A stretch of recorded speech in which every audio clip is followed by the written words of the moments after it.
బొత్స సత్యనారాయణ గారిని మాట్లాడిన వ్యవహారం అయితే మటుకు చాలా తప్పండి. అంటే ఇప్పుడు వరకు ఇలాంటి దద్దమ్మలతో మన పరిపాలన చేసుకున్నామా గత ప్రభుత్వంలో అనిపిస్తుంది.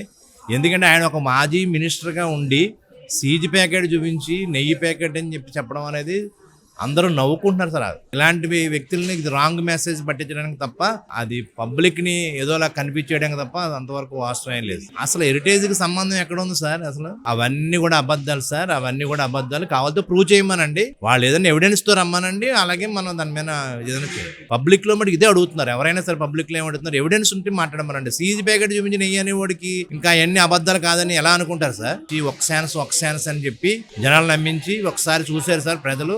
అవన్నీ కూడా ఇప్పుడు కుంభకోణాలన్నీ బయట రావడంతో ఇంకా వాళ్ళు ఏం చెప్పాలో అర్థం కాక ఏదో ప్రభుత్వం మీద చెడ్డ పేరు తేవాలన్న ఉద్దేశం మీద చంద్రబాబు నాయుడు గారిని చెడ్డ పేరు తేవాలన్న ఉద్దేశం మీద చంద్రబాబు నాయుడు అనేవాడు మచ్చలేని నాయకుడు అండి. ఇవన్నీ మీరు చూశారు గతంలో కూడా ఆయన మేము పెట్టిన కేసులు స్కిల్ డెవలప్మెంట్ పెట్టిన కేసు నిరూపించుకుని బయటకు వచ్చిన వ్యక్తి ఆనిముచ్చు లాంటి చంద్రబాబు నాయుడు గారిని ఆయన విమర్శించడం తగదండి.